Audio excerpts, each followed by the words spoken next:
Hello, everybody, and welcome back to another episode of Sunday Fun Day. We are into the championship round of playoffs. There are 4 teams remaining in the NFL, boys. There are 3 games remaining left this year. Is that bittersweet? I know you guys are fresher off a season-ending loss than I am by 1 week. I will say we have the same amount of wins, but you are a little fresher. So does that make you want the season be over, or are you still loving football? That's a good question. I still love football, obviously, don't want it to end, but at the same time, I think with seeing the teams that are left, I think I'm ready for it to end, Quick, before us three, just say the one team you are now officially rooting for to win the Super Bowl. I'll start. Broncos. Rams. All right.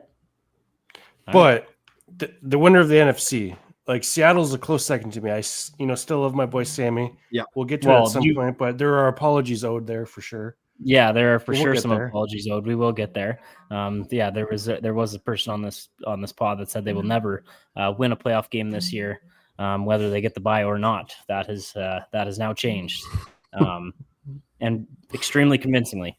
There was a football game last night. I think Brett watched it. I saw some highlights, saw some things on social media, but the national championship, I'm not a college football guy. I've always said I think it would be cool to be a college football guy, but for sake of life, it's not smart for me to get into college football. I can't add another thing that I want to watch on the TV for sports. No. Especially when it's on all day Saturday. Yeah, that's a problem. It's another day where you like Saturday. You don't count on football for the NFL. We'd be single if we watch college ball. Sunday's enough. I have a hard enough time doing anything else. Yeah. I can't even imagine telling Jill that I can't go somewhere on a Saturday afternoon because there's a big football game starting at noon.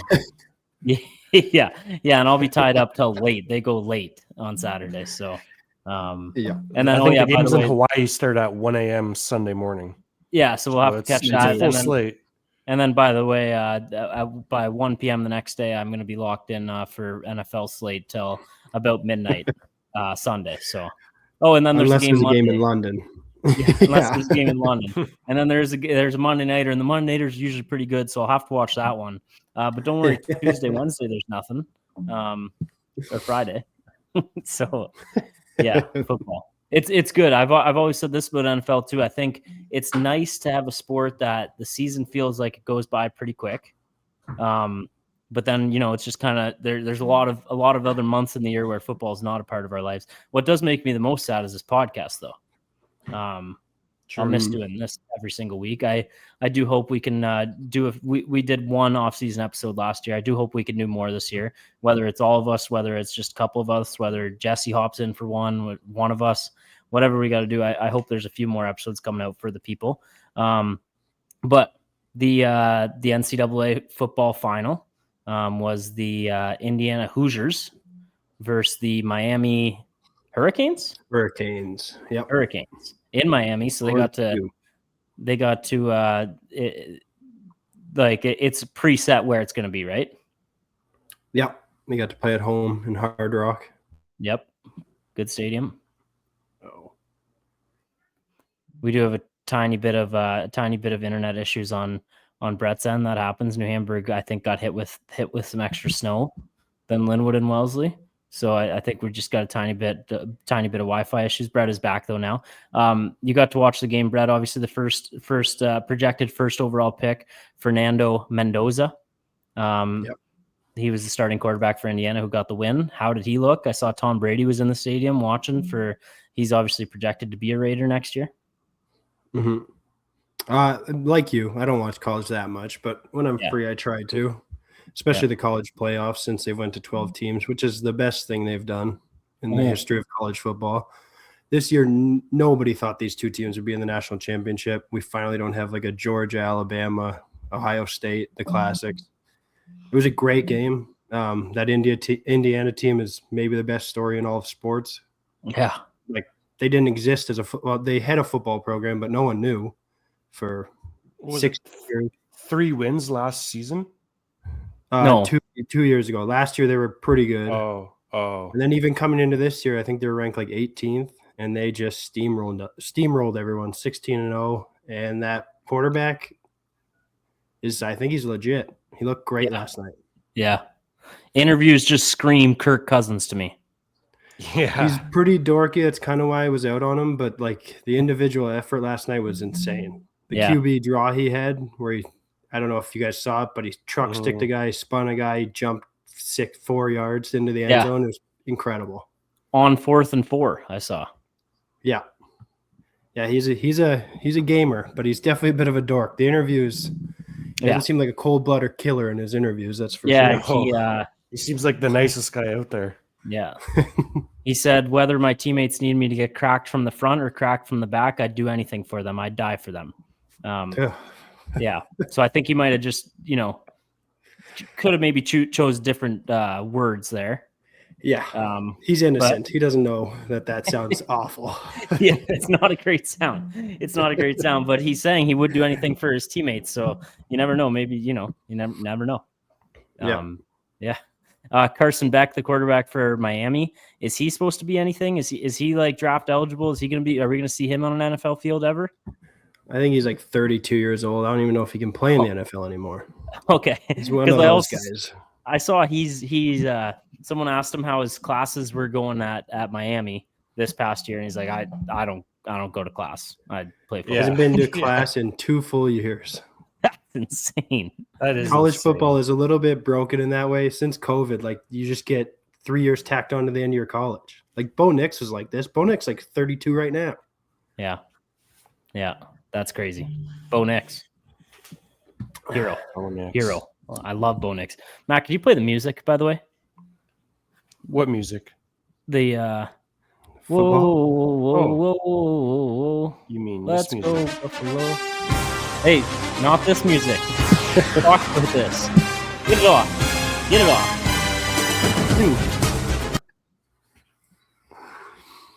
What do you want?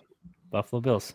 I don't got it. Well, I don't know. You guys would be playing. I would have heard it 16 times already. This right now. If you guys, if you're lucky, the Broncos don't have a song like that, and you're lucky Matt's a closeted Bills fan, or else the Broncos song would be playing right now. What's the Broncos song? I said I wish they had one. Oh, just let's ride. Yeah. Maybe they could get you. I think Russ took that with him. That saying. Right. Yeah. Yeah. You don't hear too many guys. Country. You don't hear too many guys saying Bronco country anymore on the actual team anymore. That might have died right there with Russ after that interview.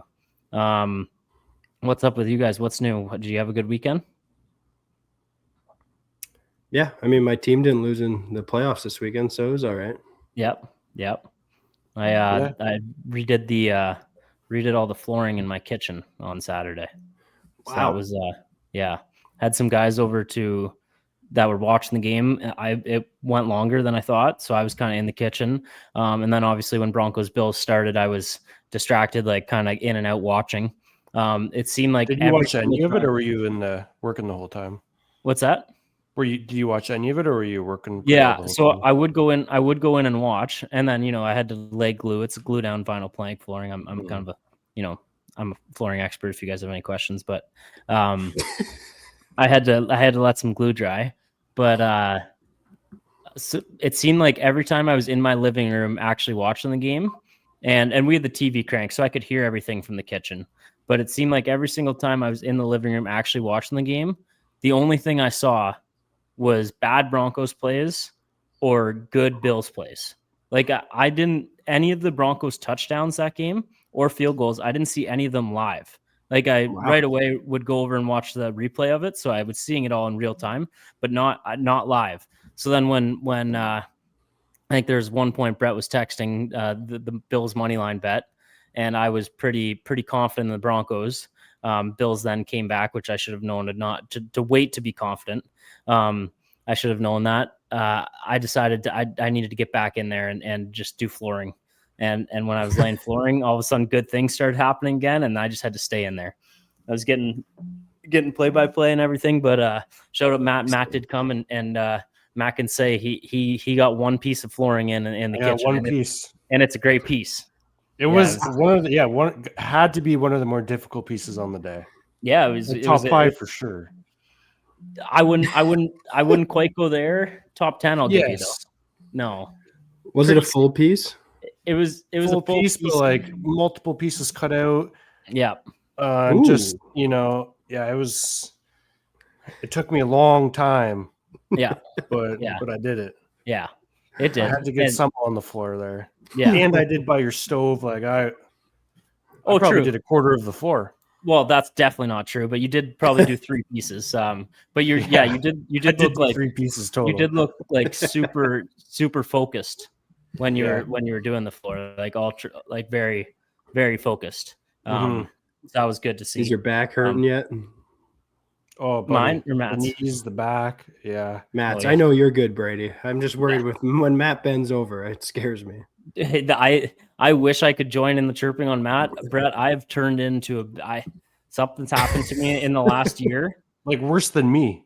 No, not worse. Not I haven't had injuries. Yep. I haven't had injuries take me out of a sporting event yet or work. But same. I do remember a couple baseball games missed a couple of years ago. For 3 years ago when I tore my hamstring. I think you had hammy and shoulder at the same time. Yeah, I did, but that was like 3 years ago. That was a fluke injury in my prime. Shout out Chad Beacom, best in the business. No free ads, but physiotherapist. I've been seeing him. The shoulders and the left shoulder's in a bad place. The lower right back is not good. My only question with the shoulder is baseball ended in September. You've had a long time to get it right. We're 4 months since baseball, and I think you might be worse than what the season ended.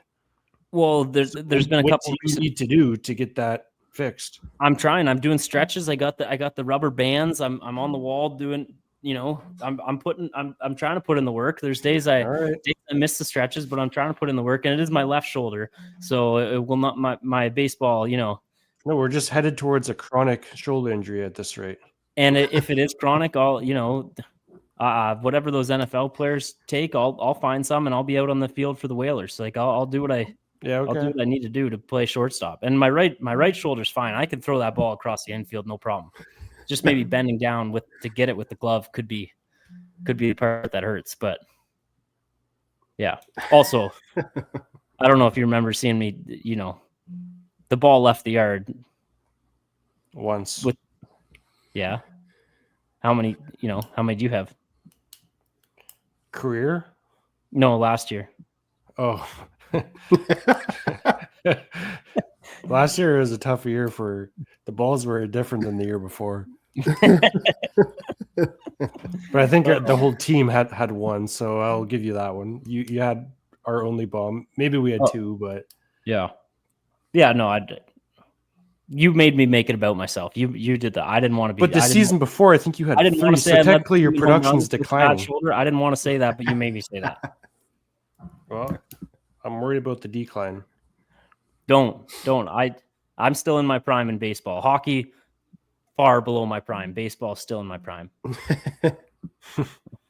Goes to show you how hard those 2 sports are. Yeah. The stamina has a lot to do with the hockey, but you know what? I think my New Year's resolution is going to start in a couple months, and then look out. Look out. This is coming out on Wednesday, but it's Tuesday here. The 3, are we going to be at hockey tonight? The 3 of us? I'll be there. Just so the listeners know, I need to. It's more so just to put the pressure on Brady here, but yeah, I'm weighing my options. We'll see what time we're done this. It's pretty cold outside. I was already in Wellesley once today, driving back there and then driving back there in the morning again. We'll have to see. 10:30 p.m. start is a tough. A 12-minute drive. Yeah, that's brutal.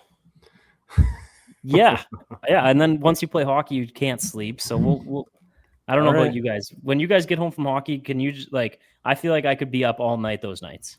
Yep. And I usually yeah. Well, Matt, maybe Like you're a no one fall asleep guy. Yeah, but I'm also known that when it's the appropriate night, I'm about as late as anyone can get, you know? Well, that's just not true either. Matt hit me with the most classic line on Saturday night. There was a few guys over. Movie got put on late. Couple boys were watching. Matt was on the couch snoring, like sitting up straight snoring. I was finishing up a few things, and then I went in the room like, sorry boys, I'm gassed. I'm gonna go up and hit the hay. Matt, out of a deep sleep, he goes, I knew you'd be first.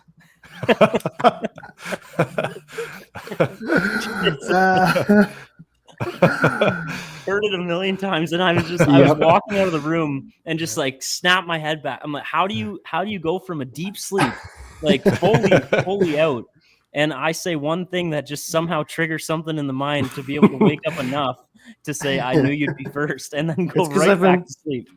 I've been battling like people throwing out these stereotypes about me my whole life, you know. He's battle tested. Yeah, true. And I think I've probably picked away at you enough that you can see it coming even in a sleep.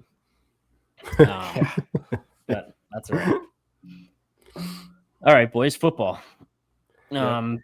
We can start with we'll go in order for sure. This week. We'll end with Jesse's Bears. We do have our third week in a row with a funeral. Jesse is joining us, but we'll bring him on once we get to that game. Officially, the pod has no longer has a dog in the fight. Is that the correct saying? I watched that clip a million times last week of saying Matt saying final nail in the coffin. I laughed every single time I watched it. Not laughing at you, Matt. What did I say? And what's the saying again? No, I was gonna say you said it right, Brady. I said it right. Matt said I hit the head, or I hit the nail on the head in the coffin or something. Not in the coffin. What'd he say? You guys don't even see. This is you guys making hit the coffin on the head. No, it's impossible to remember because it's so dumb. It just doesn't make sense. Yeah. But have a dog in the fight. That's the correct saying there, right? Yeah, you nailed it. I'm a little timid to say sayings now. I know sayings are a dangerous thing now because you can be got. But we don't have a dog in the fight. There are 4 teams remaining. Unfortunately, boys, the tattoo bet can be put to rest. The tattoo bet, I do not need to get that, guys. Josh Allen, a lot of people feeling bad for him this week with the big tears at the press conference. I was so sad to see that. I felt so bad for him. I don't have to get his full name tattooed on me. The dumbest bet I will ever make in my life is officially dead, and I'll learn my lesson. But I will be scheduling my appointment with friend of the show, Evan, soon to get my JA17 tattooed on me somewhere. Location to be determined, size to be determined, but it will happen. I'm a man of my word. But I don't need to get the full name. That's big. I'll probably just. I'm not going to be good at breaking down this game because I just want to troll Bills fans, and that's not right to do. Right? That's not right. No, we got to talk about the game, and then you can make fun of them. Okay. Matt, why don't you start here? It was a great game. Probably had to be the best game. Probably had to be the best game of the slate. There, the Rams Bears was great too, and the other two were kind of stinkers a little bit. This game was awesome, start to finish. Two top 12 confirmed quarterbacks going at it, in my opinion. What do you think, Matt? On your statement or on the game? Both, I guess. Yeah. I can't put Bo Nix top 12 right now. He doesn't have a leg, but maybe when he's healthy, we could have that debate again. But yeah, I don't know. In regards to this game, same old Bills, I guess, in a way. Like defensively, obviously, like I think this, they more playoff games than not, they've allowed over 30 points a game. I know this went into overtime, but giving up 33 points is obviously, tough to win doing. Josh Allen, the stat line is 25 for 39, 283 with 3 touchdowns, 2 interceptions, 3 fumbles, 2 of which resulted in a loss. I do think Josh Allen had a good game to a degree. I think no, I do, but no, I'm laughing with that at being Brady. I do think he had a good game to a degree. I also think this team maybe asked them to do a little bit too much. I think this team needs to maybe share the wealth a little bit more. And again, James Cook, he had a great game though too, like 24 for 117. But I don't know. At the end of the day, I don't know if the Bills are just like missing that true number one wideout that can change the game or whatever it is. But I don't know. It was a great game though. Like again, two great teams going at it. It went to overtime. The Bills had lots of opportunity to win this game. But with that being said, credit to the Broncos and Bo Nix, and yeah, I don't know. It's crazy to me because obviously Josh Allen was able to move the ball a decent amount. James Cook was able to rush the ball. In regards to the Denver side of things, not able to rush the ball at all, really. Before you go to Denver quickly, Bills became the only team in NFL history to lose a game in overtime without having to punt once. They never punted the ball. Wow. Only team in history to lose a game never punting. It's a great little stat. Yeah, and I don't know. There's so much debate online on the catching and everything like that, and I don't know. I'm not even sure what my true opinion on it is, but with that being said, it's frustrating when seasons are determined by referees. I don't know. Like in my opinion, I always thought, and again, this isn't just because I was cheering for the Bills in this game, but Cooks had possession, obviously at the start. The second his knee touched the ground, I was under the assumption that was like, you're down, the play's over. But the play continued to roll, whatever, and he grabbed the ball after his knee touched the ground. Maybe I don't know ball, but I thought that was a Cooks reception, not an interception. But but then again, obviously I was cheering for the Bills, but Carolina or die. I mean, I don't really care, what happens in this game, but what happens the rest of the way out. But let's keep talking about that catch though, because that's anything anybody wants to talk about. Did he survive the ground? That's the big question, right? I see, but I thought it was like that doesn't. I thought it was just like the second the knee touches the ground, the play's done. If he has complete control, right? And to me, it seemed like he did, but Brett, I'm no expert on that. What do you got, Brett?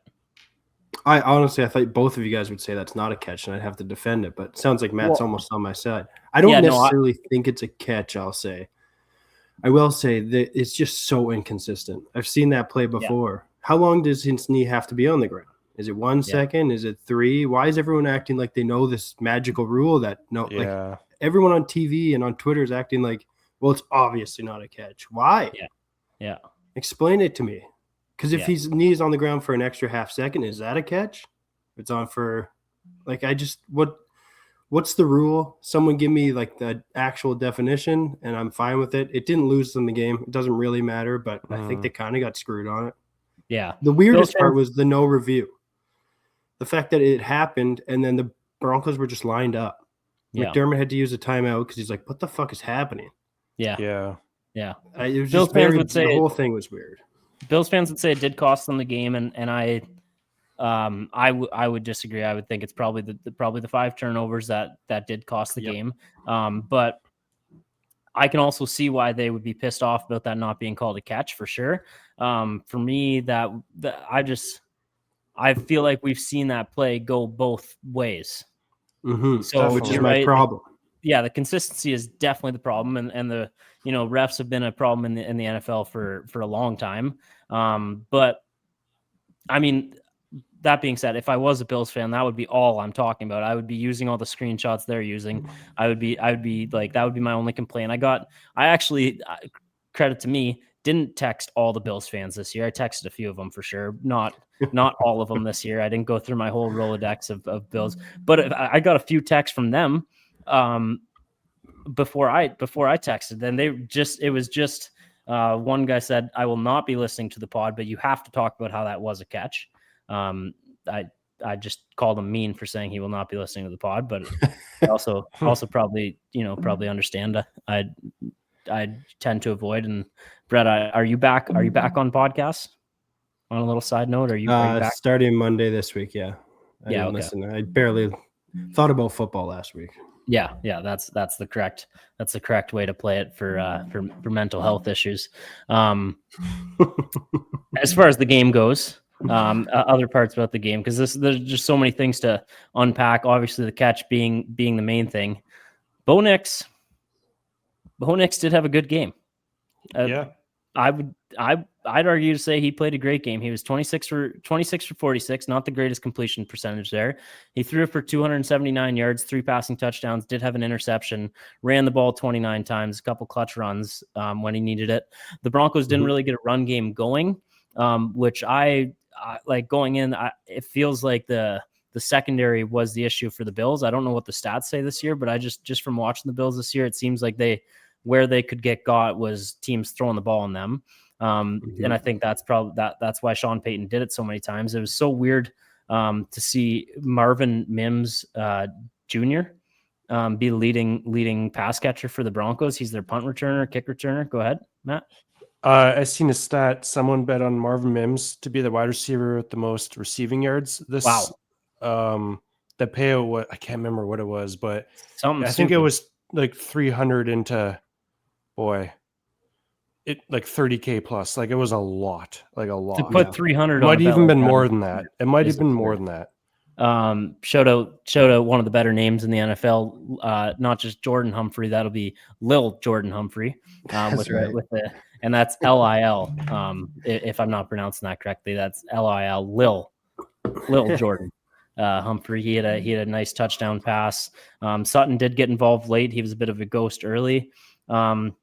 Obviously, we're going to talk about the Broncos a little more once we get to the preview of their game, but just awesome for that fan base and for that team. They were on the cusp of being called major frauds. This podcast would have ate them alive if they lost that game from the other two people on the screen, not including me. So I'm happy for them, happy for their fans. It's been a while since they've been. I think it's been since Peyton Manning that they've been in the playoffs, I believe. Yeah, I believe so. I think, which is around the 2015. It might be around 10 years since they've been in the playoffs. Yeah, that'd be close. I could be a little off. Yeah, I think a little under, like 7 or 8. Okay, yeah. So I'm happy for them. Happy to see that in. Brett, as easily our biggest Broncos hater, and we don't need to say too much because we're going to preview that game. But how much did the result of this game suck for you? Yeah, it definitely sucked. Especially, I mean, Bo didn't play amazing, but he made the big plays. It's undeniable. He won one playoff game, and that's all he'll win for the year. Okay, which is a shame. But are you a believer? Defense, absolutely not. Okay. Somehow their defense is good, and I guess we'll talk about them when they come up. But just quickly on the Bills, this is Josh Allen's probably worst roster, but he also played his worst game of any playoff game he's ever been in. Before the half, he had the insane scramble where he was holding the ball out 3 feet from his chest. Yeah. And it kind of looked like he threw it back. I thought he was throwing it backwards for half a second. Yeah. I think with 3 minutes left, it was 10-10. They went into the half 20-10. Yeah. And then they came back again, and there was a huge drive. I think it was almost 8 minutes at the end of the game where it looked like that was the dagger that was going to be over. If Josh Allen hits Dawson Knox in stride, the game's over. Mm-hmm. He just didn't hit his passes. It sucks. Sucks. Now we have to watch fucking Stidham. Yep. Stidham. Yeah. I just after this game, we were with Evan, Broncos fan. Obviously, no one had any idea about Bo Nix. And I remember saying, Evan, did you hear about Bo Nix? What? Yeah. It's like, he broke his ankle. No. Like, didn't believe him. Being in a Broncos fan's shoes after that game and having no idea that your quarterback even got injured during that game, and then to find out he has season-ending surgery scheduled for, I think, Tuesday, I guess today, the day we're recording, like crazy to be a Broncos fan right now. I still don't understand how he did it. I don't blame him for not believing you. He played after the play they're saying where he broke his ankle. He threw the deep bomb that got the pass interference that ended up winning them the game. So, Which what an annoying drive that was. Just pass interferences down the field. Yeah, and I mean the first one seemed a little suspect, but that second one that that the Tre'Davious White, that is as obvious. That's as obvious. He tackled him. Yeah. Like that's a call, you know. Even the Carolina Panthers would have gotten, right, Matt? No comment. Note from producer Jesse. He said he saw a tweet that said Josh Allen is the Tom Brady of Jameis Winston's, and for some reason it made a lot of sense. Unfortunately, that so far is all Josh Allen is. Those are not words from me. But that is maybe the most disrespectful thing that's ever been said on this podcast. Do not ever compare Jameis Winston to Josh Allen. Well, until Josh Allen can, and by the way, see ya Sean McDermott. Jesus. And Bills fans, which just just was awesome to see for me. Bills players just hated the move. Every Bills player seemed pissed to lose McDermott. To their credit, it was never anybody on the team that was saying it was an issue. It was just fans, because one, I forget which Bill it was, said, man, this sucks to see him leave, but y'all got what you wanted. So did Bills fans run McDermott out of town? Maybe. It was a weird one to fire him for. Like, if any of the playoff games, that wasn't Sean McDermott's fault. Yeah. Yeah, that's true. I guess, like, when I look at it and you think of Buffalo and, you know, how hard of a place it is to play with the cold, and, you know, just even like all week long practicing, like, you know, like Bills fans or whatever, just people that play for the Bills. I think it takes a special like player to like truly embrace being a Buffalo Bill. And I think McDermott was the definition of that in regards to a coach and just loving everything about Buffalo. And so I think from that way, I'm surprised that he's no longer there. But I guess with that being said, and I think he was the first coach to get Buffalo to the playoffs in over 10 years. And I think that first year was without Josh Allen. So yeah, I don't know. Like, if I was a Bills fan, I would be sad. I'd be sad to see McDermott go. But but a lot of how many times you just keep going back to the well and having the same results. So a lot of them wanted him gone, though. Yeah, they definitely. But do you guys feel bad for Josh Allen? Obviously, I don't want to bring it up again, but there's a lot of tears in the press conference. Do you guys feel bad for either Josh Allen or Bills fans personally? No. Do you guys? Maybe fans, sure. Really? I was going to say, Josh Allen, not really fans yet, especially if you're a 50-year-old fan, because you watched 4 Super Bowls in a row where you lost, and now you're watching this. It's brutal.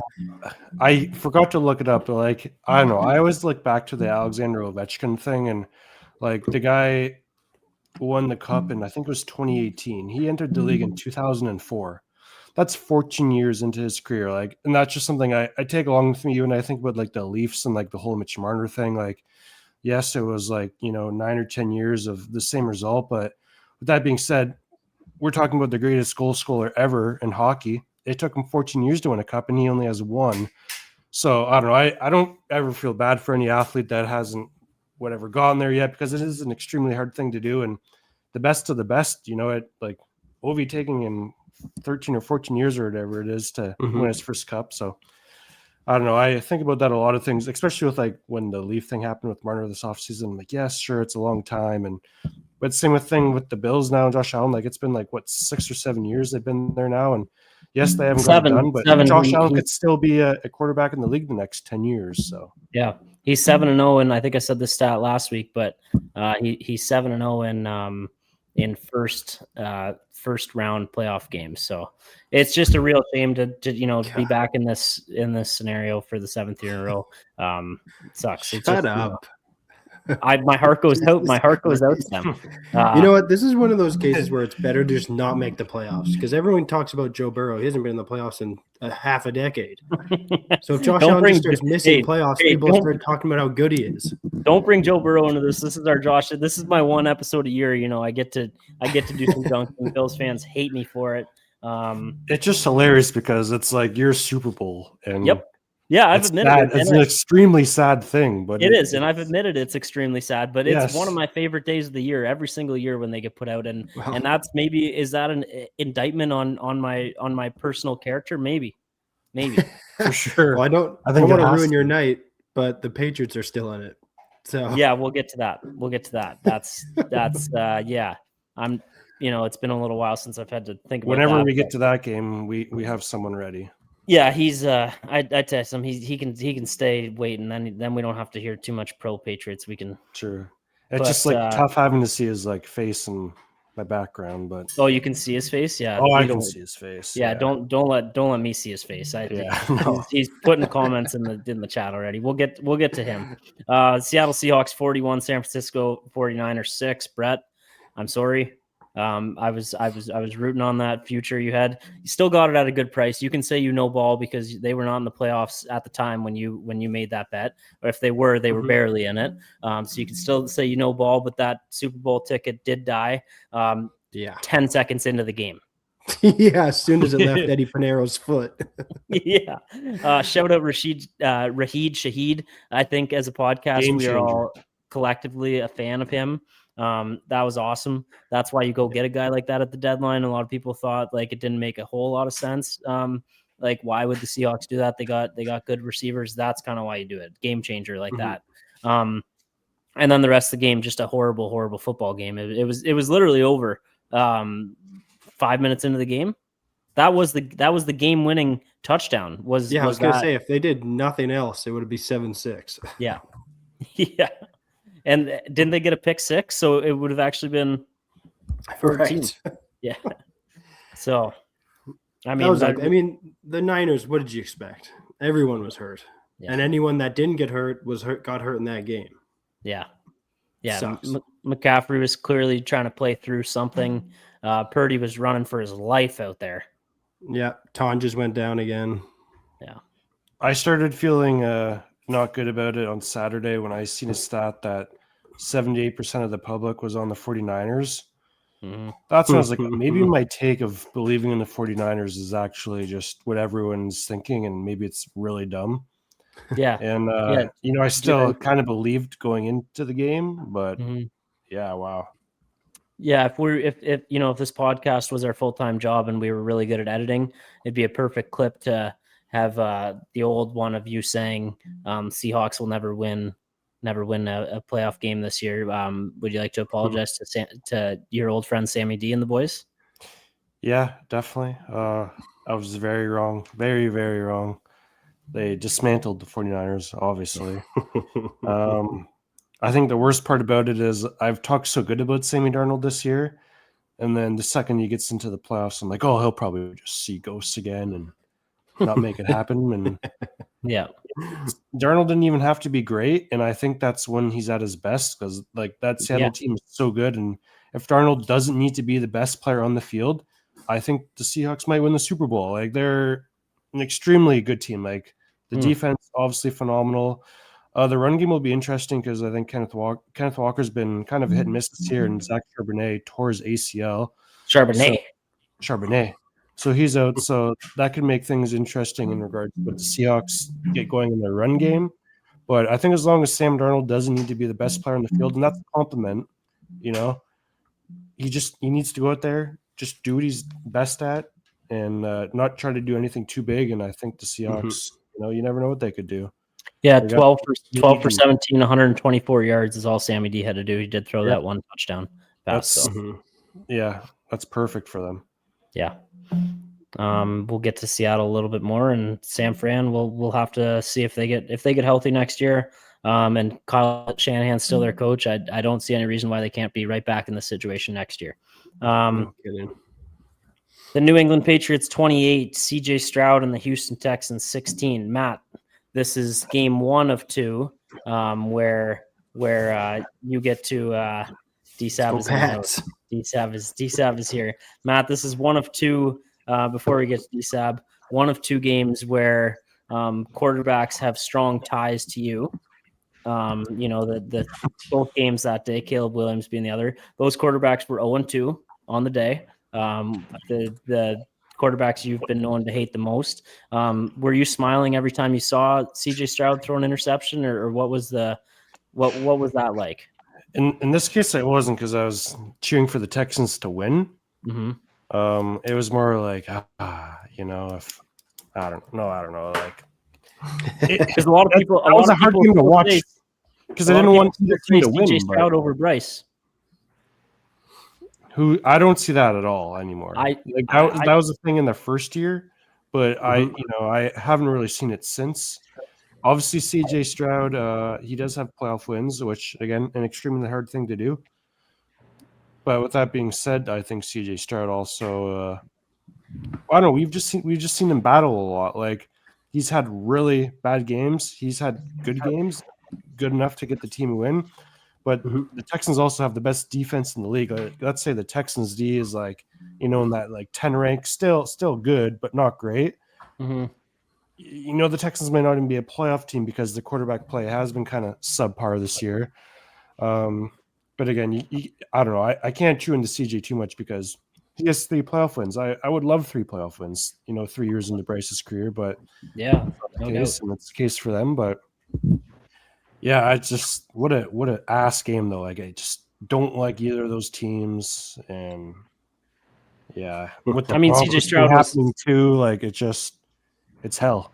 CJ Stroud was horrendous, and that's certainly my main takeaway from the game. DSAB, as our Patriots fan, thank you again for coming on. I guess we're just gonna hopefully this is the last week, but if they win again this week, we'll likely be talking again next week. Again, just an all-time fumble of choose when you're going to be on a podcast for your lifetime. You chose the only bad years in the Patriots for the last 20 years. They were never good when you were on a podcast talking football. You decided to leave a podcast, they get good again. So maybe you were the issue. Maybe. You know what, though? I think we had that one year we went to the playoffs and got spanked 47-7 the Bills. True. The Bills didn't punt. So I think there's one decent year. Yeah, decent. I mean, just watching that game, you had to feel pretty good early when you saw CJ Stroud throwing the ball, or how are you looking at that game? I'm not gonna lie, I don't think he threw his first pick until I don't know, was it the end of the first quarter? I remember saying to myself, like, I should bet on him to throw a pick because there was a few balls that he threw that year. I was like, that should have been picked, and then it was literally like bang, bang, bang, bang. I think it was like four straight drives, and I was like, this is ridiculous. It was kind of a garbage game, but I think you know what, we just made less mistakes. What do you say to the people that are all season long people were talking about your schedule and who you played, you then get to playoffs, first played a team that has had playoff struggles over the years. Suck. I didn't know how to word that. And then you played a team that had 5 interceptions, and now you're playing a team with a backup quarterback. What do you say to those people? Yeah, I think you can definitely say that there's been, I don't want to say an easy path, but it has been an easier schedule, and they've definitely gotten, I think, lucky with.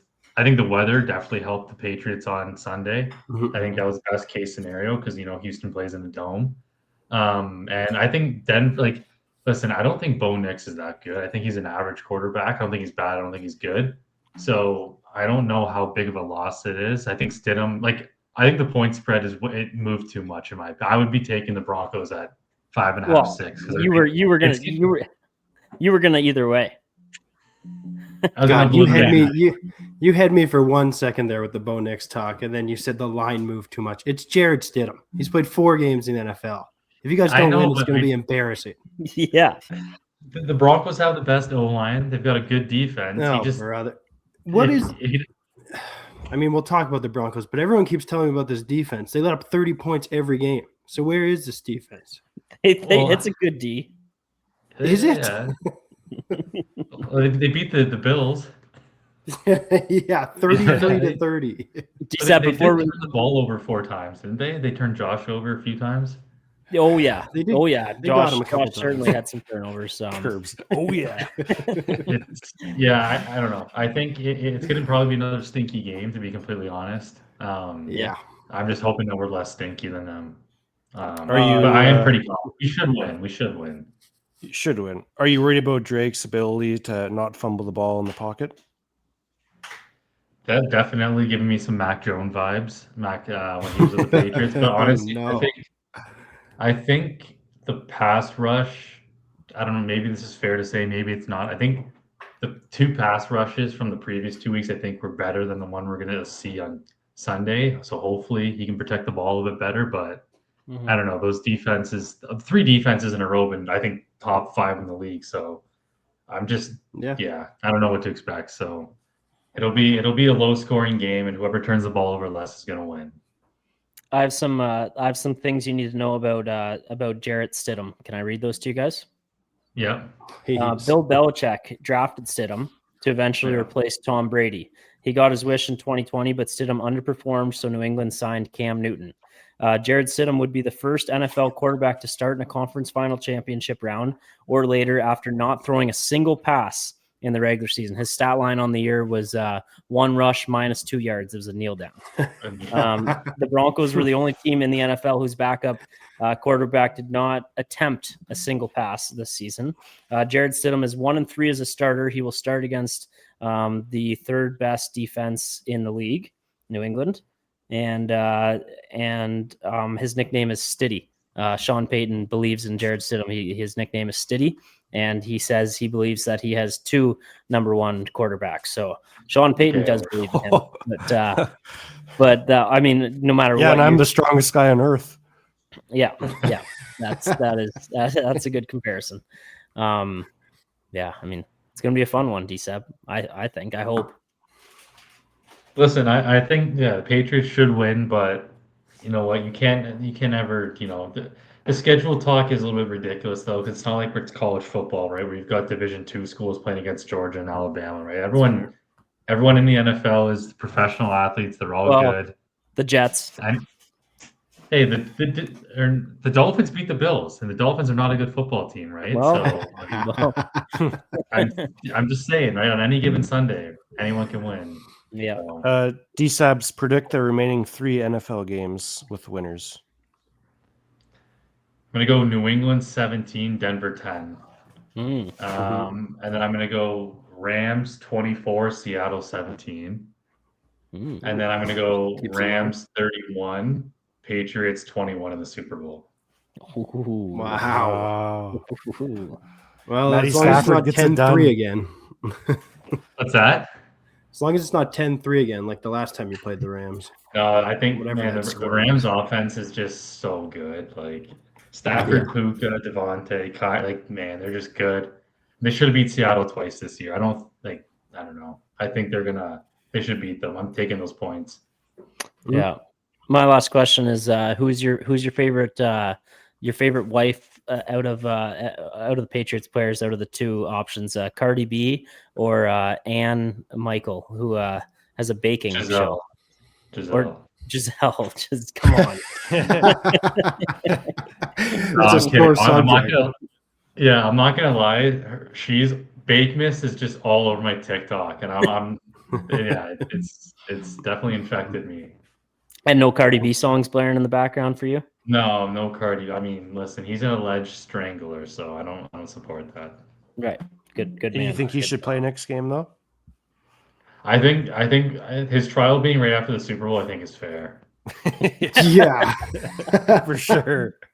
Jesus Christ! Pretty convenient planning on the NFL's part. That's way to set an example, NFL.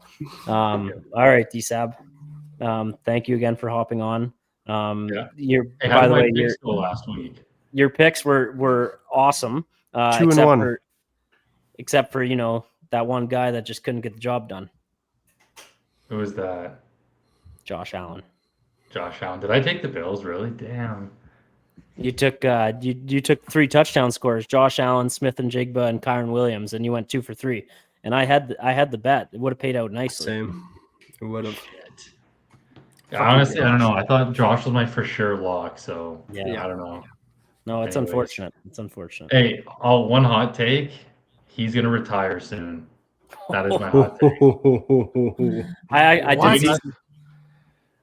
Maybe not this season, but I think he's gonna retire soon. Like I think over under 3 years. Online about it. What's that? Over under 3 years. I think he plays max 3 seasons more. Max. Wow. I don't hate it. He gets hit a lot, and he's what, 29? He gets hit a lot, and I think he's gonna think about his family, and he's made his money, and I don't know. He seems super emotional after last game, which made me think, has he been thinking about it? I don't know. Or maybe he knew that McDermott was gone. I don't know.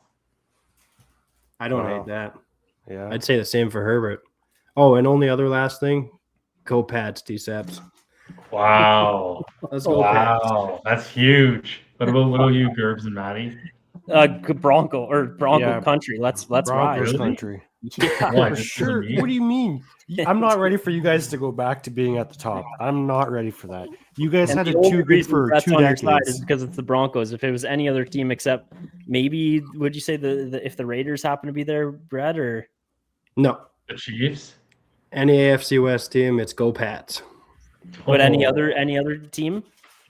Nope. Otherwise, fuck the Pats. Sorry, Yeah. D-Saps. Yeah. If you listen back to the start of last week's episode, D-Sab, that you were on, Brett did have some things to say about the Patriots, but now he's cheering for you. So I take it back. So we got 2 Bills fans on this podcast. yeah, I mean, everyone's a Bills fan if you do that, I think. Yeah. The local team, you got to root. I don't have to Unless root. you're divisional. I understand you guys being divisional Yeah. for not rooting, but Fools, are you but a if Bears you're not fan too? divisional, I I saw think Bears you got to root. This year Alright. he kind of is a little bit. Yeah. What? You've been like kind of low key rooting on the Bears this year. Rooting on? I made it clear that they're more enjoyable in prime time now. Yeah, They get lots of prime time. At least it's not dud games. All right, DSAP, thank you very much. Right, We'll I'll see you next week, same time. Yes, we will. Same time next week. Unless Jarrett Stidham can take you down, then yes, we will. Actually, either If way, that happens, you won't same- hear from me. Yeah, I was going to say either way, same time. I'd love to have you back on. Thank you, DSAP. You go enjoy your. All right. Did you win your Good night, volleyball game fellas. tonight? Did you win your volleyball game? Oh, of course, 3-0, buddy. Dude, we're powerhouse. Of course. All right. Get him out of here, All right. Matt. Get him out of See you, here Matt. and bring in Jesse because we're going to get to the Bears game. But first, today's episode is brought to you by 509 Tech Services, your go-to experts for phone, tablet, and computer repair. From cracked screens, dead batteries to affordable phone plans, they've got you covered. Looking for a new device? They sell certified pre-owned phones back with a full 1-year warranty. Learn more or shop online at 509techservices.ca. Mention Sunday Funday and receive 10% off your purchase. That's 509 Tech Services, fast, friendly, and reliable tech you can trust. Jill just took her phone there. It was the screen was all smashed and the camera didn't work. She couldn't take selfies. We couldn't take, family selfies in front of a nice view with her phone. So she took it into 519 Tech Services, got it all fixed up at an affordable price. And Peter is the best there. He's located in Elmira. Get your phone over there, people, and make sure you tell him we sent you. All right. We enter our last game of the divisional round and last time of the season that we will have one of the 4 of us talking about their own team playing a game. And who would have thought at the start of the year that the Chicago Bears would be the last team out of the 4 of us Not me. playing? Actually, I feel like that. Dude, not me. I think it would have been pretty 50-50 possibly split between the Chargers and Bears at a lot of people at the start of the year. So maybe not the craziest thing. But here we are, the Los Angeles Rams 20, the Buffalo. I'm sorry.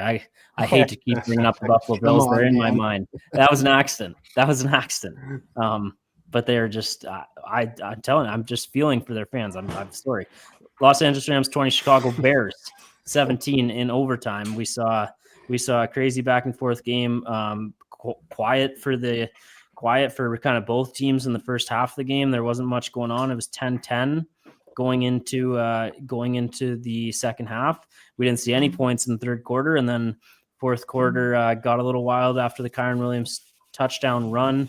I thought he had a good game. Maybe the only Ram really, I don't think Matthew Stafford was crazy good. And obviously, Jesse, we're going to get your thoughts soon, but I don't think Matthew Stafford was crazy good this game. I don't think the game plan from Sean McVay was very good at all. No. Kyren Williams, to me, seemed like he got the ball 21 times, and it was shitty weather, but I would have just kept feeding him. It looked like he was their game changer that game, in my opinion, at least watching the game. And he did have the 2 touchdowns, but Stafford threw the ball a shit ton. Caleb didn't look great early on, and then had one of the wildest plays that maybe we'll ever see. Jesse, sorry for your loss. Hell of a season. It's been a while since Matt. Are you sleeping? Me? I was wondering that too. Were your eyes closed there? Were you reading? I was just looking at the stat lines. Okay, sorry. Just The a way you're long looking blink. down, it looked like, yeah, it could have been a long blink. That's not it. See, it looks like you're doesn't. It's me looking down. Yeah, that's fair. That's fair. I just looked up and it looked like you're maybe nodding off. Sorry. I was gonna. Oh, my one comparison before I let you guys go here. Seeing all Bears fans being like extremely still happy for the run and excited for the future, and it makes a lot of sense to me why they would be. It makes me think of the Leafs, and I'm blanking on the year. It was the first year we made the playoffs with Matthews against the Capitals. I'm sure you guys remember that year. They weren't supposed to make the playoffs. Was it Matthews' first year, I believe? Yeah. So what year would have that been? 17? Yeah, 17. Somewhere that in sounds there. right. They make the playoffs kind of in the last week of the year. And Austin Matthews I remember that game. It was, I think it was Hutchinson and net against Pittsburgh when they clinched, and Matthews scored an empty netter to hit a milestone. They get into playoffs, go to 7 with the Capitals, who were the much better team, lose in 7, but all Leaf fans, like, all you hear was good things after, like, this team, we're building something, we're going. And then, every other year after that, it was very, very dark, and it's continued to be darker and darker every year. But that's what that made me think of when I saw all the Bears fans just happy for the future. It made that's the comparison I could come up with for that. So I assume, Jesse, you're pleased with the year. Yeah, I hate that you just put that shit on me, that now we're just going to go darker and darker every year. We're never going to get there. Thanks for that. It's the Bear way. By the way, McElhenney in net, not Hutchison. McElhenney. Yeah. He robbed Crosby in the clinching game. 6 out of 7 of those games went to overtime. Anyway, I remember that too. Kasperi Kapanen from a wraparound pass from Boyle. Yep. Brian Boyle. Yeah. Sorry. Electric. Anyway. I think it's a rare thing that you can just be like totally pumped after a season when your team doesn't win the Super Bowl. I think that's not super, and this is definitely one of them. Even just like, I don't know where I even want to start, like with the game, and like even the way the game, but also the season played out, wasn't even really like mad. Like, obviously want my team to win the Super Bowl, but like, I don't even know, like you just said, people would say at the start of the season, like 50-50 between our teams of who would make the playoffs. I don't even know if that's true. I don't think many people thought the Bears were going to make the playoffs at the start of the season. Correct. Yeah. And then even 6 weeks in. Yeah. And then we made the playoffs. We won a game. Like, we're so far ahead of schedule, which is very exciting. But yeah, obviously it's not linear, so you never know what might happen. I don't know. Do you want me to like break down the game? Yeah, go for it. I mean, I think like Brett, Matt, chip in when you get a chance. Yeah. I just wanted to point out, even in week 15, I thought you guys wouldn't make the playoffs. I thought exactly. Go ahead. Yeah, I think. As for this game, electric. The defense, I don't know when, like, our defense was unreal, and the weather definitely played a big factor into that. And also, like you said, McVay just not wanting to run the ball in terrible weather was pretty weird. But yeah, I was expecting to have to score on every drive to be able to keep up with the Rams, and that just wasn't the case. The defense really gave us a shot. So my outlook on the Bears basically this whole season, like, they won 11 games this season. 6 of them were come from behind wins in the fourth quarter. Basically, after every Bears win, almost all of them, I've had 3 takeaways from every Bears win. One was like, that was a ton of fun, and I'm pumped that we won. 2, probably not the blueprint of how to win a game, despite the fact that we won the game. And then 3, I've always kind of thought, like, I love this team, and they maybe have a shot, but there's better teams out there. There's better teams in the NFC specifically than the Bears. The problem with that was that in my mind, the Rams were obviously one of those teams that were just a better team than the Bears. So the further this game went on, like halftime, we're tied. I'm like, the Bears can win a Super Bowl. And it was like the most I was there at any point of the season. At halftime, I was like, the Bears could win the Super Bowl. Like, and so then into this game, like, first half, we went for 3 fourth downs. Went for it on 3 fourth downs. two of them were, the one was our touchdown, so obviously that was good. But two of them we were in field goal range. We left 6 points on the board in field goals in the first half, and I don't love that. I don't love Ben Johnson's decisions to go for those, especially because that's kind of a theme going back to Detroit, going back to last week. I don't like against the Packers. I don't know. I last week it made more sense because we were getting smoked, but that scares me a bit. Obviously, I'm still very in on Ben. I love him, but that there's something about a playoff game that he just goes for it all the time. And 6 points on the board of field goals going for it that you just decided to go for it on fourth down instead. And then in cold weather too. Yeah, and then we're driving down the field for a game-winning 7 points. Like, imagine what 6 points on the board would have done for us in that situation. Yeah. So that's that. I didn't love. But there's nothing Ben could have done in this game that would make me out on Ben. So it didn't I don't know, whatever. Hopefully he learns from it, I guess is what I'll say. Mm-hmm. And then, like I said, going into half, I was like, the Bears could win the Super Bowl at this point. That was the most I don't know. The Kyron Williams touchdown, Bears are driving down at the end for a game-winning 7 points. And that touchdown at the end of the game was just the most ridiculous thing I've ever seen in my life. It was a 14-yard touchdown. It was 4th and 4 on the 14. And I've seen so many clips of Bears fans' reactions to it, and it's so funny because pre-snap, there's hope in their eyes. Ball gets snapped. Caleb runs around a bit, turns towards his own end zone and sprints towards his own end zone. And it's just all hope is lost. We're done. And then it's just 5 seconds of silence while the ball sails through the air. And I couldn't. And then at that moment, I was like, team of destiny. We're never going to lose again. We're going to win 3 Super Bowls in a row. I was like, nothing can stop this team. I don't know what it is about this team. And then, that lasted for 12 minutes, and then we were out of the playoffs. So is like every 12-year-old in Madden when you had Michael Vick. Yeah. I couldn't believe my eyes. I was watching with a couple people, and we were all like, that's it. It's fun season for the Bears. He sprinted back 20, 25 yards. Yeah. Enough space between him and probably the 3 best players on the Rams chasing him to step into a throw to throw that. I was sitting there for 2 minutes after waiting for a flag because I didn't understand how Durant just fell over at the front of the end zone. Yeah, that's my biggest takeaway. What was he doing?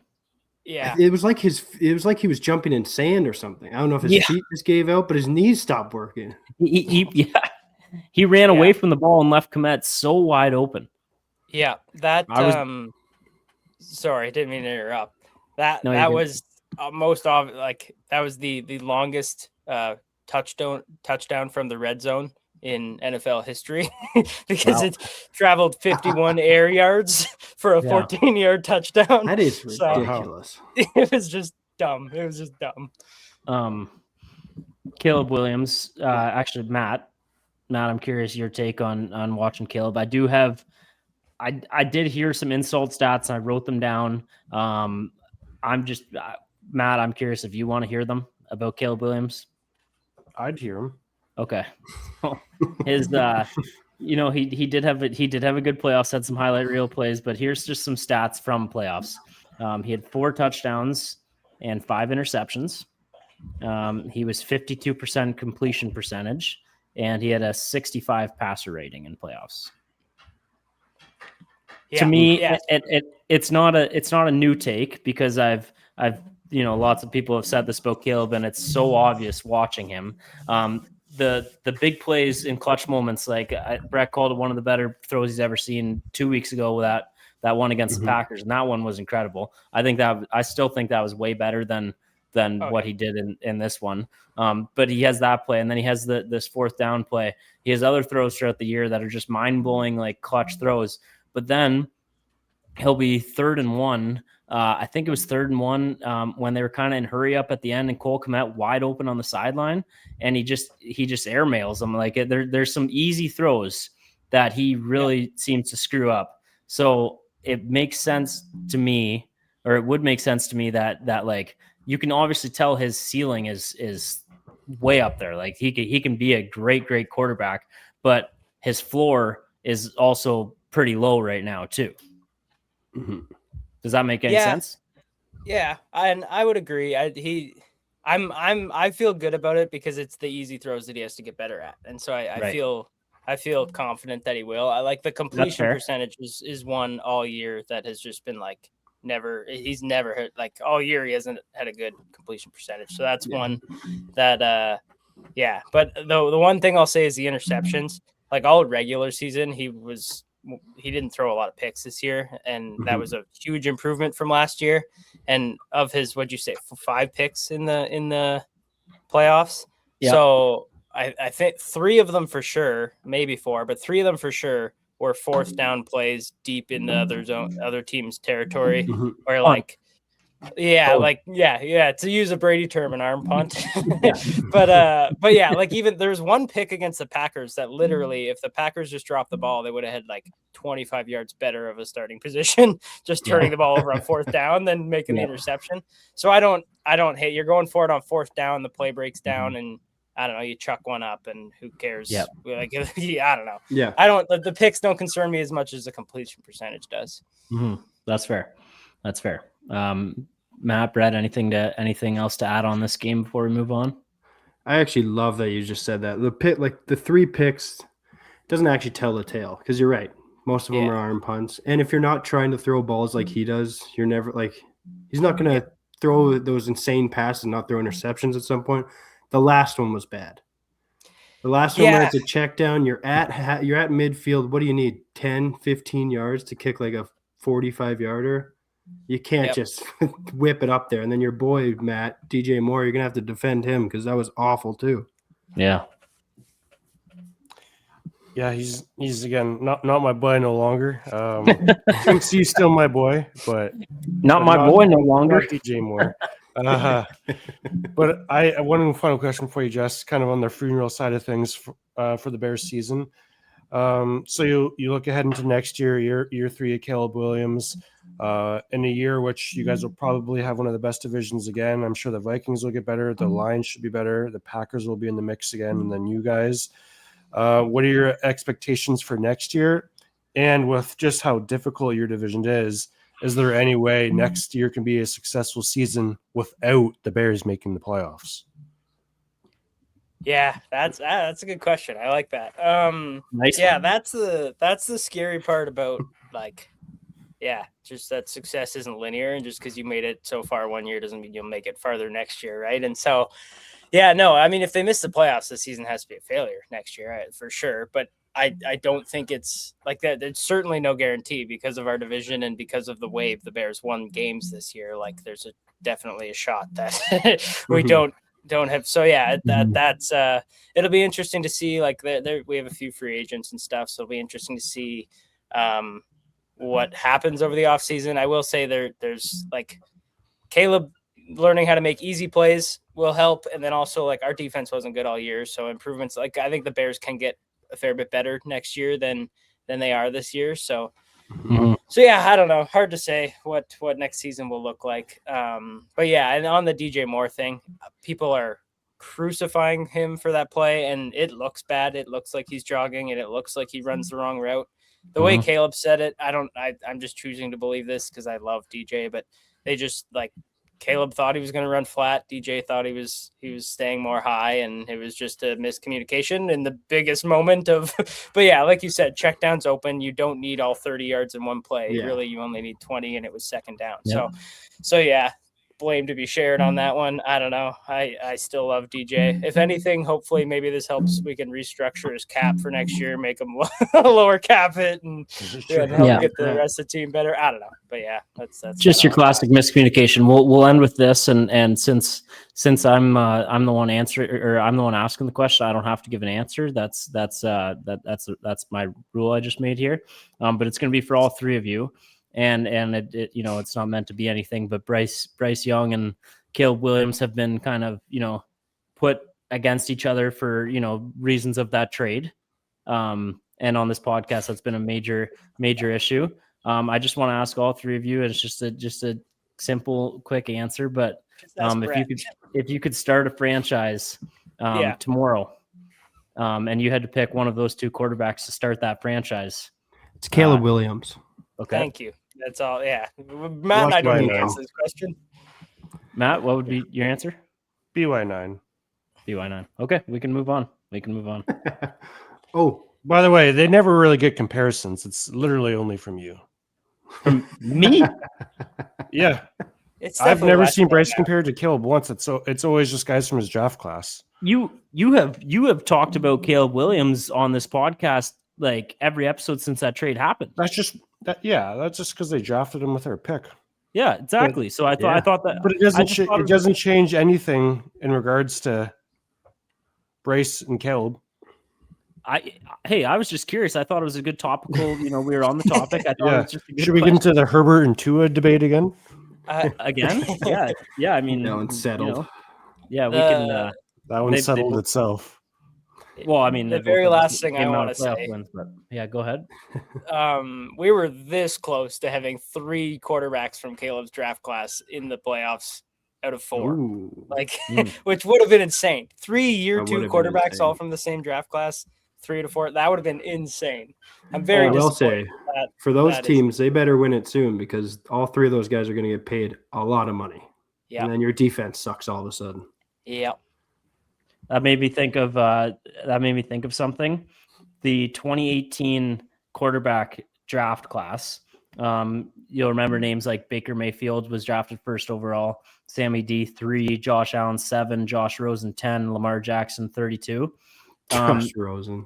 That's crazy as it is. But Sammy D, if the Seahawks can get to the Super Bowl and he can win it, we aren't talking about the fact that Sam Darnold has a real chance to be the first quarterback of the 2018 draft class to win a Super Bowl.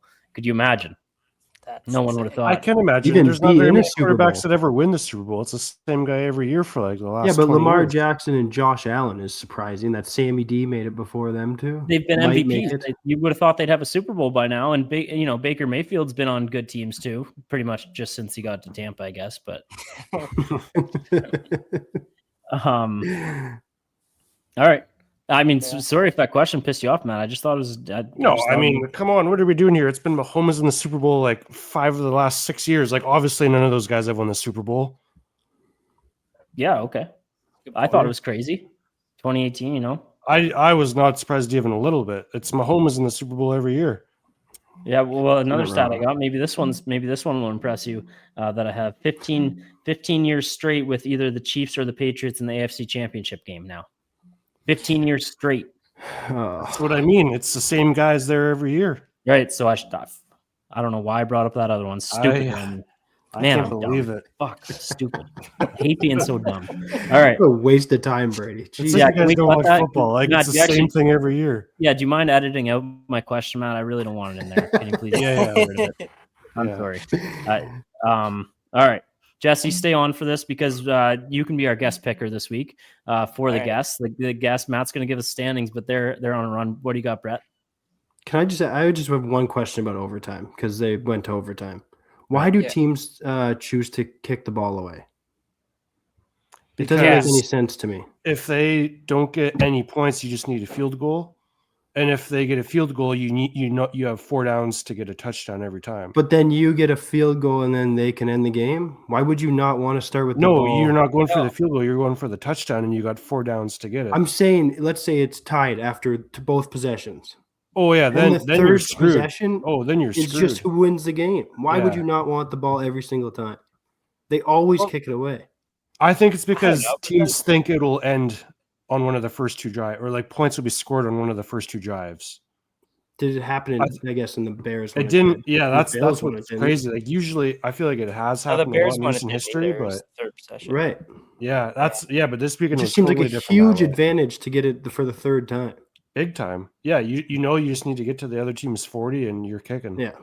Anyway, yeah, but the Bears did that on the second possession too, right? Like all we had to do was kick the field goal. No, nothing's obviously guaranteed, but yeah, I think I just think the meaning behind it that teams do that is just purely thinking that we're going to score points when we get the ball, and we need to know whether we need to get a field goal or a touchdown. Mm-hmm. Yeah. Yeah, I guess I would just say just go for a touchdown right away, and if you don't get a field goal, maybe they get a field goal, you get the ball back, win the game. Yeah. But I'm not an NFL coach. What do I know? Yep. No, I don't know, boy. I thought the Seahawks were going to lose bad. Yeah, I said the Packers are going to win in a landslide against the Bears. So we all have our moments. Yep. All right, Matt, can you give us the standings from the cover game and coming down the stretch here? Reminder: we will have many plays for the Super Bowl, so no matter what the standings say here, that can drastically change by the time Super Bowl comes. Which we'll find a way to get the guests involved for that. But where are we standing right now? Yeah, so last week, Brett went 1-3, which is huge for us. His only hit was Seattle -7. The only pick I went 2-2, hitting the Bills Denver over in New England -3, the pick I didn't want. Brady went 3-1, hitting Denver money line, the over in San Fran, Seattle, and Chicago +3.5. And then, as we mentioned earlier, our listener D-Sabs went 2-1, hitting Kyron Williams and JSN on touchdowns. Yeah. In regards to standings, boys, nothing has changed since the end of the regular season. In a way, we are all 5-5 in the playoffs so far. Wow! So we're all 5-5, and our listeners are then 2-1. Right. Okay. So the win percentage for the listeners got better. Yeah. Yeah, and they were 6% behind Brett before, so. Ooh. Never know. All right. But yeah, we're all 5-5 so far. So we got 3 games left. So does that mean I'm in last? I'm in last by a little bit, right? You'd still be like a game or 2 behind me, maybe just 1. Okay. But then we're a few behind, quite a few behind Brett.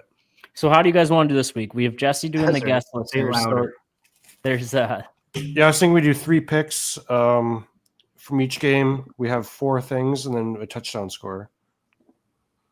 Okay. Wait, 3 picks from each game? Each? What do you mean? No. 1 each and a touchdown score. Or do we do 2 picks, but you can pick a touchdown score instead of one of the plays? Yeah. So it's only going to be 2 picks. 2 weeks, AFC, NFC championship points are worth double. Yep. Oof. Wow. Yep. And should we rule anybody out of the touchdown scores looking at the odds? I don't think anybody in the Patriots-Broncos game should be. As long as no one's under 1.8, I think we keep them in. Okay. Kenneth Walker is 1.6. Okay, I guess Kenny's out then. I'm surprised by Makes that. Sense. But no Charbonnet. Yeah. He scored 3 touchdowns last week. Yeah. So no Kenneth. Everyone else is on the board. All right. And so is the over, under, and the spread. So we'll start with the Patriots Broncos, and we don't need to do too much of a recap from this game because we did talk about it with DSAB, but I just want to say Jarrett. It's not Jared, by the way. It's Jarrett, which I learned today. Today years old when I figured that out. Did I screw up that saying? Every time I say a saying now, it's like I think I screwed up a word there, but no, I'm in my head about that for sure. The Patriots are favored by 5.5 points, and the over is set at 42.5 in that game. All touchdown scorers are on the board. Matt, what is our order for picking for this game? We'll do Jesse first for this game, and then Brady, Brett, myself, and then the next game we'll do. Technically, it's Brady's week to have first, so then Brady, Brett, myself, and then Jesse last. Like it. Okay, so Jesse, you were on the clock with the pick for this game. I'll take the New England minus 5.5. You said? Yeah. Yep. Good call. We're just 1 pick per game. 1 pick. Yep. So you're good. Yep. Yeah. Cool. I'm gonna I mean, I really want to ride with the Broncos. I wish there was like some Jarrett highlights I could go see. I saw a couple passes. There's a couple deep passes they showed after the Bo Nix came out. They look nice. I will say, we're talking about eye appearance for just the man. That is one good looking dude. Yeah, and he's built like a quarterback, tall. Tall, long hair out the back. He's a good looking man. Don't let your wives watch Jarrett Stidham go ball on Sunday at 3 p.m. 5.5 though. I that being said, I don't have a whole lot of confidence in Jarrett. But give me the over 42.5. Shit. Just I don't know. That's the right pick. There's no. It won't be too cold. It's Broncos home. Like even if RJ Harvey just has a good game, they'll probably score. Yeah. I think there's going to be some points. They're going to find the Broncos just got to find a way to get some points for that over to hit. Yeah, I guess give me the under because I'm not picking the Broncos, so I'm backed into a. Well, you can take a touchdown score. No, I really don't want to do the Broncos. Fair enough. Fair enough. Okay, and I never would have thought this going into playoffs. I thought Travion was the number one, but the rookie doesn't really get used much, so I'm going to go with a Ramondre touchdown. Ramondre. Yep. He does have the lowest odds to get one, so kind of a chalky pick if you ask me, but got to do what you got to do, I guess. Whatever. Yeah. Whatever. You guys' odds are way better than my odds. Next game, we have the Los Angeles Rams and the Seattle Seahawks. I gotta say with the Seahawks, I brought it up last episode with the whole 12th man stuff. That stadium was rocking against the 49ers, and I think it could be rocking even more. Seattle, as far as the city, Seattle has with the Jays putting out the Mariners last year, and the Seahawks haven't really been able to do much since their Super Bowl. When was their Super Bowl win? Do you guys remember that one? What year we're talking for that? Like, are we in the 15-14 range, or that would be 14 or 15, I think. Yeah, unless that was the game that the Pats won. That's what I'm wondering. That's for some reason that's the one I remember. I can't remember like thinking back of their win. Like I remember, they had the Legion of Boom and everything, but I can't remember much from the game they won. Who did they beat in the Super Bowl? I think the Broncos, and I think they beat the shit out of them. Okay, so we could see a Super Bowl rematch. Our buddy Evan, by the way, Broncos fan. By the way, did you happen to get a text from him, Brett, that night? I sure did. One of the 4 people that texted me immediately after the game. Anyways, he placed a bet at the start of playoffs, Broncos to beat the Seahawks in the Super Bowl. Holy shit. Yeah. Wow. What's that payout? I forget what I think he said 50 to 950. Yeah, 50 to pay out 950. That's awesome. Yeah. And his wife from Seattle is a Seahawks fan. Ooh. Yeah. That's awesome. Yeah. There's no way he would have done it if that wasn't the case. Correct. Yeah. Yeah. I just thought he knew ball that much. No. It's like the beginner's luck type of thing. Yeah. And he happens to have bets that hit all the time with that beginner's luck shit. And he would admit too, he's new to ball, but he's loving it, obviously, and can't be called a bandwagoner either because he became a Broncos fan when they had Russell Wilson as a quarterback. So, but the Seattle Seahawks are favored at home by 2.5 points. Close spread. I'm actually, I know they're at home, but I'm a little surprised they're favored by 2.5. I would have thought maybe pick them for that game. And the over under is 47.5. Rams, I don't think have looked like in their 2 playoff games. I wouldn't say they've looked great. But I still have a lot of trust in them. I believe I do have first pick here, right, Matt? Yeah. So I'm going to take the Rams plus 2.5. I just trust Stafford, and I love that team. There's something about that team that I like them.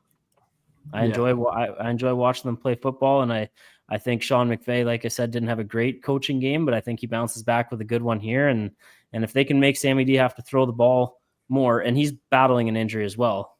But if they can make him throw the ball more than 17 times, I think they have a chance to win this one. Is he battling an injury, or was that kind of Mike McDonald stealing the Kyle Shanahan make up an injury 48 hours before the game? That could be fine. He did. I think that's definitely a possibility. Sounds like he couldn't throw before the game started, and then he went out there and was fine. Yeah. I mean, still only 17 attempts though. That's not very many attempts in a game. But he didn't. When you're not 21 points before the second quarter, Yeah, exactly. So, but I mean, the third time these two teams have played this year as well, and they've been both great games before. You remember that Seahawks winning that comeback with the 2-point conversion, I think, in overtime. Yeah, they had a Shaheed run back too. Yeah. So watch out for Shaheed. All right, who's next? Brett's on the clock. Yep. You took the Rams? Yeah, plus 2.5. I'm actually surprised. 47.5. Surprised the Seahawks aren't favored more. I'm going the opposite of you. I think that building is back. You said it like a couple weeks in a row, Brady. That building was the first time we, at least for our age, realized that stadiums can be that loud. Yeah. It was back Saturday night, and it's definitely going to be back for this game. It's going to be probably not cold, but around 0. And Stafford and that defense just look bad in the cold. Yeah, but around 0 is going to feel like Hawaii to the Rams after playing that game in Chicago. That's true. If Sammy D has to throw the ball, I'll say over even 35 times they'll lose. Yeah. Yes, I think the more Sammy Darnold has to throw the ball, the worse it is for Seattle. Yeah. And not in a mean way, just in like the way of like Sam Darnold can't be your best player. He's a good quarterback, but he's not a great quarterback. Yeah. I'm going to go – I don't really have a good read on the over-under on this game. I was probably just going to take Brett's spread of Seattle minus 2.5 if it was there. Just it's a hard game to choose, but I'll go back to the well in the touchdown score, and I think I'll just take I'm going to take Puka. I think the Rams. That's my team to win this one. And you just said you were going to take the Seahawks if it was available. Yeah, because you took the Rams. Yeah, but it's not available. Yeah. All right. Puka.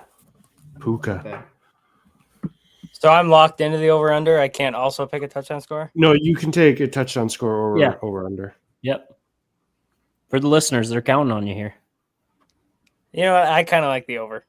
I'll take it. That's fair. I don't hate it either. Over 47.5. Yeah. I'm pretty sure that 2-point conversion game was 38-37 or something like that. That game they had. Right. So 47.5 seems certainly doable. All right, boys. This is our last game of our last episode of the year where we're breaking down more than one game to be played. We'll have the Super Bowl. I always forget we have a week off, or like not the pod. We're going to continue to do the pod, but the NFL has a week off in between. So gear up for that Pro Bowl that week. But